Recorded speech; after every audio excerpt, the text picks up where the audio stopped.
बिस्मिल्लाहिर्रहमानिर्रहीम। अस्सलाम वालेकुम नाज़रीन, आज की ताज़ा तरीन और बड़ी अपडेट्स के साथ मैं हूं आपका मेज़बान फयाज़ राजा और आप देख रहे हैं आपका अपना यूट्यूब चैनल। दोस्तों, बड़ी खबर है और ब्रेकिंग न्यूज़ है, और बड़ी खबर यह है कि इमरान खान ने अपना आखिरी कार्ड खेल दिया और रात गए सबसे बड़ी खबर, गेम तब्दील हो गई और कप्तान के मुखालफिन इस वक्त बंद गली में हैं। दोस्तों, इससे पहले कि मैं ये तमाम तर मामला खोल कर आपके सामने रखूं, क्योंकि आपकी जानिब से इस बड़ी खबर का इंतजार किया जा रहा था, बारहा ट्विटर के ऊपर, फेसबुक और इस या साथ में यूट्यूब के इनबॉक्स के अंदर मैसेज किए जा रहे थे, पूछा जा रहा था बार बार, और हम इस खबर के इंतजार में थे और बिल आखिर ये अहम तरीन और बड़ी खबर बाहर आ गई। इसकी तफसीलात आपके सामने रखते हैं। दोस्तों, पाकिस्तान की सियासी तारीख के अहम तरीन 24 घंटों का आगाज हो चुका है, और इससे पहले कि मैं इन 24 घंटों की सबसे बड़ी खबर आपके सामने रखूं, आप ये जान लें कि इमरान खान के पास लगभग 1 दर्जन के करीब आखिरी कार्ड मौजूद थे,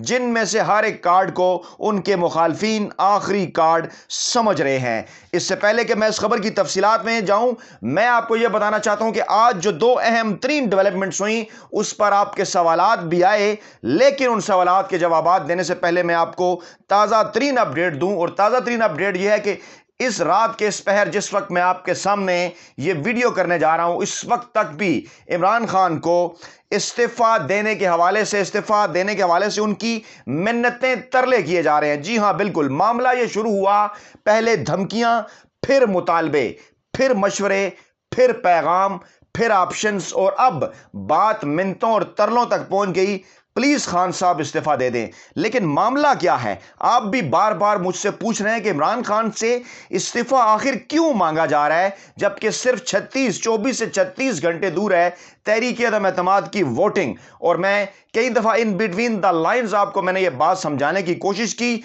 लेकिन आज जरा ज्यादा बेहतर वाज़ेह अंदाज में तफसीली खबर आपके सामने मैं रखता हूं, क्योंकि अब हमें मुख्तलिफ सोर्सेज से ये सारा मामला ना सिर्फ कंफर्म हो गया, बल्कि कुछ अहम तरीन अपडेट्स भी हमारे पास। लेकिन मामला यह है जनाब कि जिन्होंने इमरान खान के खिलाफ ये साजिश तैयार की और फिर इस साजिश को बढ़ाने में अहम तरीन किरदार अदा किया, उन्हें शायद ये बात मालूम नहीं थी कि इमरान खान के एसाब इंतहाई मजबूत हैं। जैसा कि इसी प्लेटफॉर्म पर मैं आपको बताता रहा कि ये आसाब की गेम है, उन्हें इस बात का यकीन दिलाया गया था इमरान खान के खिलाफ साजिश में हिस्सा डालने वालों, हिस्सा तैयार जो है वो इस साजिश को तैयार करने वालों ने पीडीएम को, इमरान खान के सियासी मुखालफिन को यह कहा था कि इमरान खान तहरीक अदम एतमाद से पहले इस्तीफा दे देगा, आप उसके ऊपर दबाव बढ़ाएं। लेकिन अब तक इमरान खान इस तमाम तर दबाव को बर्दाश्त कर रहे हैं और अब उनके मुखालफिन एक बंद गली में दाखिल हो गए हैं। अब मैं सवालात के जवाब आपको देता हूं।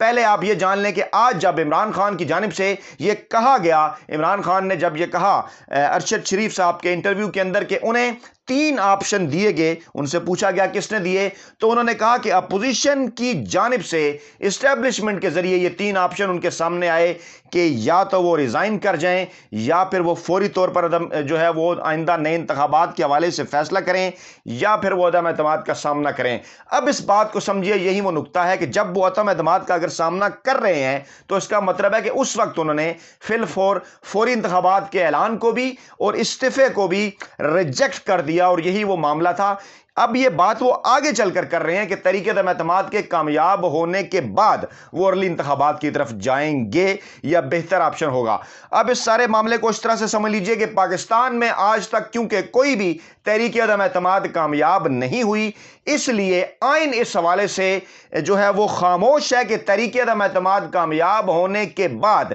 जो प्रोसीजर होगा नए वज़ीर-ए-आज़म के इंतखाबात का, वो कितना लंबा चौड़ा होगा, क्या वो उसी तरह से होगा जिस तरह से इंतखाबात के बाद वज़ीर-ए-आज़म मुंतखब होते हैं, तो फिर तो उस प्रोसीजर की कोई लिमिट नहीं। माजी में हम ये देखते रहे कि एक एक महीना भी लगता रहा, चाहे वो जो है वो 1970 के इंतखाबात के बाद का मामला हो, या फिर जनरल मुशर्रफ के दौर में 2002 के बाद का इंतखाबात का मामला हो, जब पेट्रियाट बनाई गई थी। اب یہاں سے وہ ساری کہانی تبدیل ہو رہی ہے اور پاکستان کے اندر کچھ اہم ترین قوتیں، کچھ اہم ترین عناصر پاکستان کے اندر موجود شریفی سرمایہ کاری جو یہ چاہتی تھی کہ ہر صورت بڑی تعیناتی سے پہلے پاکستان کے اندر نئے الیکشن ہو جائیں اور اگلی آنے والی حکومت پاکستان کے اندر نئی تعیناتی کے حوالے سے کوئی بھی فیصلہ کرے۔ اب پہلے جاتے ہیں کہ جناب عمران خان نے جب یہ بات کی کہ انہیں 3 آپشن دیے گئے تو اسی وقت جب ایک ٹی وی پروگرام میں بعد میں RY میں ارشد شریف صاحب آ کر بیٹھے،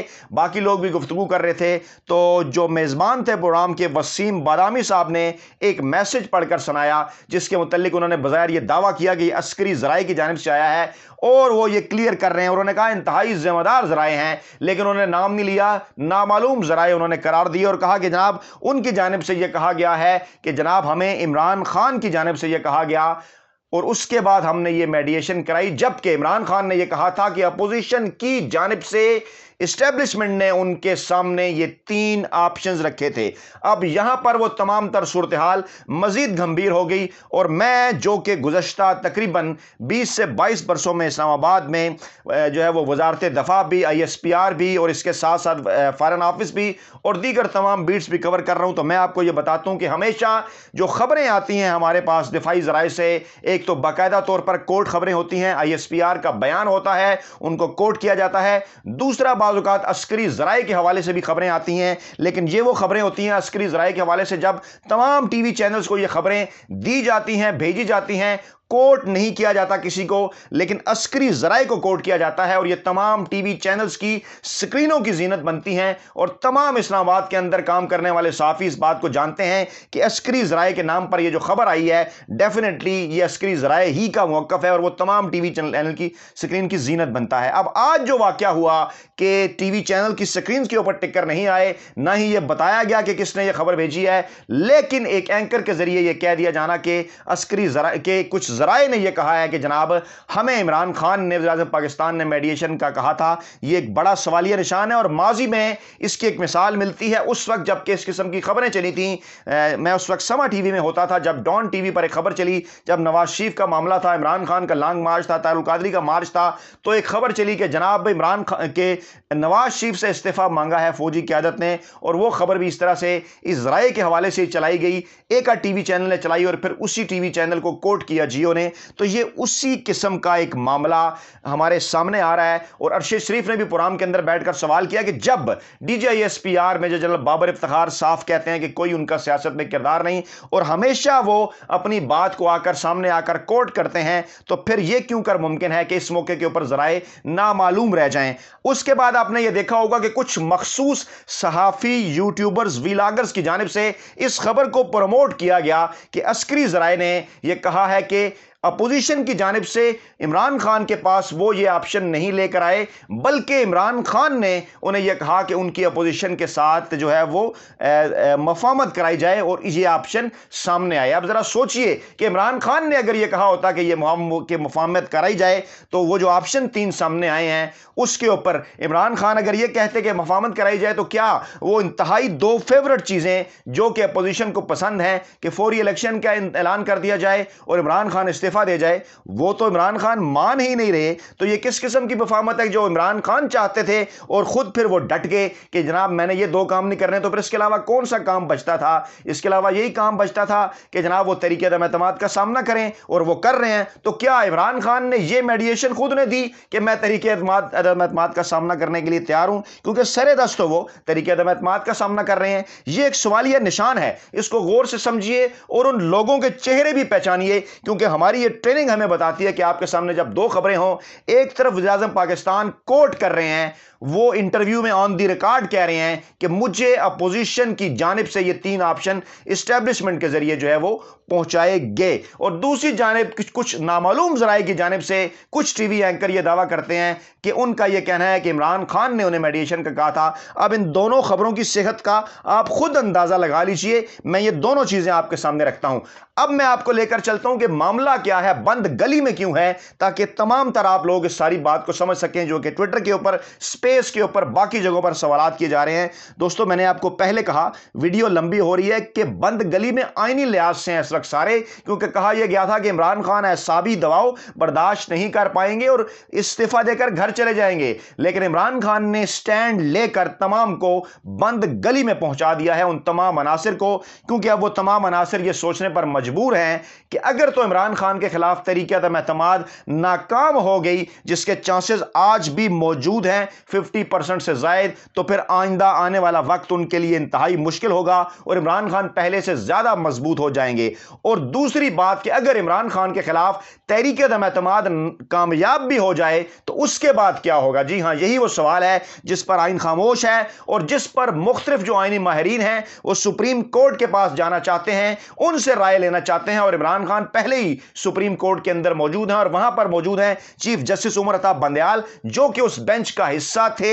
जिस बेंच ने इमरान खान को सादिक और अमीन करार दिया था। और चीफ जस्टिस उमर अता बंदयाल वो जज हैं कि जिनके खिलाफ इंतहाई घटिया और गलीज कंपेन अपोजिशन की जमातों, खास तौर पर नवाज लीग की जानिब से भी चलाई गई। अब यही वो नुक्ता है, इसको समझिए जरा गौर से। बंद गली क्या है? क्योंकि इसके बाद एक पूरा प्रोसीजर है। फर्ज कीजिए मेरे मुंह में खाक, अगर इमरान खान के खिलाफ तहरीक-ए-एतमाद कामयाब हो जाती है और वो जो है वो उतर जाते हैं वज़ारत-ए-उज़्मा के ओहदे से, तो फिर क्या होगा? आइन में ऐसी कोई चीज मौजूद नहीं कि अगले ही दिन स्पीकर ये कहेंगे या 15 दिन बाद कहेंगे या एक हफ्ते बाद कहेंगे या महीने के बाद कहेंगे। इसलिए अपोजिशन परेशान है और उन्होंने कहा भी कि जनाब उसी दिन अगले वज़ीर-ए-आज़म का इंतखाब किया जाए। लेकिन इसी दौरान इमरान खान ने एक और कार्ड खेला, परवेज अलाई का, और पंजाब का मामला आपके सामने है। किस तरह से रात गए नवाज लीग सामने आई। अब उन्हें उस्मान बुज़दार याद आ रहे हैं और वो कह रहे हैं जनाब उस्मान बुज़दार से गलत तरीके से इस्तीफा लिया गया और अब वो कह रहे हैं कि गैर आईनी इजलास बुलाया जा रहा है, क्योंकि अब ये नजर आ रहा है कि शायद मरकज में तहरीक-ए-एतमाद से पहले परवेज इलाही को वज़ीर आला पंजाब मुंतखब करवा कर ये सारी गेम बदलती हुई नजर आ रही है। ये परेशानी है उनकी। अब वापस आते हैं मरकज की जानिब। फर्ज कीजिए उसके बाद एक माह के अंदर, 15 दिन के अंदर नए वज़ीर-ए-आज़म के इंतखाबात के लिए अनाउंस कर देते हैं स्पीकर, तो फिर भानमती का कुंबा शहबाज शरीफ के लिए दोबारा से 172 से ज्यादा लोगों को इकट्ठा करेगा, जिस पर उनकी लड़ाई होनी है, यकीन मानिए। और उसके बाद क्या होगा? उसके बाद फिर जैसा कि फजल रहमान ने यह कहा, जो कि सवाल है मेरा कि गुज़श्ता कुछ दिनों से आपको नजर क्यों नहीं आ रहे मौलाना फजल रहमान, जरा सोचिए क्यों परेशान है सारी अपोजिशन की जमातें? क्योंकि उनका ख्याल था कि दबाव बढ़ाते ही इमरान खान रिजाइन कर जाएंगे, लेकिन यह मामला नहीं हुआ। उसके बाद क्या हुआ जनाब? अब अगर मैं वापस आपको वहीं लेकर जाऊं कि उसके बाद क्या होगा, तो जनाब अगर शहबाज शरीफ वज़ीर-ए-आज़म मुंतखब हो जाएं तो उसके बाद फिर या तो उन्होंने असम्बलियां तोड़नी है और उसके बाद फिर उन्होंने अगले इंतखाबात की तरफ जाना है, या फिर उन्होंने निगरान सेटअप भी तो बनाना है और उस निगरान सेटअप के लिए आइन के तहत उन्होंने दोबारा इमरान खान से और पाकिस्तान तहरीक इंसाफ ही से बात करनी है, क्योंकि यही वो अपोजिशन है उस वक्त जो अपोजिशन होगी। और फिर ये एक लंबा चौड़ा प्रोसीजर है जो कि तकरीबन 15 से 20 दिन का, एक माह का सर्कल लेकर उसके बाद इलेक्शन कमीशन की जानिब आगे बढ़ेगा। और फिर इस हवाले से तमाम तर जो इमरान खान की मुखालिफ सियासी जमातें हैं उनके दरमियान इख्तलाफात भी मौजूद हैं और अगले इलेक्शन इस हवाले से बिल्कुल भी नजर नहीं आ रहे उन तमाम कुव्वतों को जो कि ये चाहती हैं कि पाकिस्तान के अंदर जो है वो नई तैनाती से पहले पहले ये आइंदा आम इंतखाबात हो जाएं। यही वो मामला है, क्योंकि 3 माह के अंदर तो कोई भी तहरीक-ए-एतमाद, उसके बाद अगर तहरीक-ए-एतमाद इमरान खान के खिलाफ जो है वो नाकाम हो जाती है तो आइंदा 3 माह में उनके खिलाफ कोई तहरीक-ए-एतमाद नहीं लाई जा सकती। और ये 3 माह देखिए इमरान खान को लेकर कहां चले जाएंगे। और उसके बाद अगर इमरान खान को एतमाद का वोट देने को कहा जाएगा तो वो भी इमरान खान की अपनी मर्जी है कि चाहे वो जब मर्जी एतमाद का वोट लें, चाहे वो लोग जिनको उन्होंने नाहल जो है वो करार दे देना है स्पीकर के जरिए, उन नशिस्तों पर वो दोबारा आम इंतखाबात की तरफ भी जा सकते हैं, क्योंकि अभी तो 5 साल बाकी हैं जो है वो असम्बलियों की मुद्दत पूरी होने में। तो इसलिए ये एक ऐसी आईनी पेचीदगी है, ऐसी एक बंद गली है कि जिसके आगे अब अपोजिशन को भी और उन कुव्वतों को भी कुछ भी नजर नहीं आ रहा। हमारे सीनियर दोस्त इमरान रियाज खान का एक वायरल जो वीडियो है वो भी आपके सामने है, जिसमें वो बता रहे हैं कि होगा इस तरह से कि जनाब 3 माह के अंदर दोबारा से जो है वो, क्योंकि तहरीक-ए-एतमाद नहीं आ सकेगी। तो ये बात तो हम बारहा इस प्लेटफॉर्म पर आपको बता रहे हैं और आपके सामने अर्ज कर रहे हैं कि यही है वो बंद गली, यही है वो आईनी और कानूनी पेचीदगी के जिसके बाद कोई रास्ता नजर नहीं आ रहा इमरान खान के सियासी मुखालफिन को भी اور उन कुव्वतों को भी जो कि किसी एक मखसूस मकसद के लिए पाकिस्तान में जल्द इंतखाबात चाहती हैं। यही है वो इमरान खान का आखिरी कार्ड, यही है वो इमरान खान का ट्रम्प कार्ड कि जिसने तमाम को परेशान कर दिया है। और रात गए इस वक्त भी बड़ी खबर यही है कि इमरान खान की मिन्नतें और तरले किए जा रहे हैं कि किसी न किसी तरीके से इमरान खान रिजाइन कर दें, ताकि तहरीक-ए-एतमाद की कामयाबी या नाकामी के बाद जो भी इन कुव्वतों के साथ होने वाला है या जिस तरह से अवाम के सामने इनके चेहरे आने वाले हैं वो ना आ सकें। उम्मीद है कि अब आपको बात ज़्यादा क्लियर होगी। अपना बहुत ख्याल रखिएगा, दुआओं में याद रखिएगा। नई वीडियो के साथ जल्द आपकी खिदमत में हाजिर होंगे। अल्लाह ने के बाद।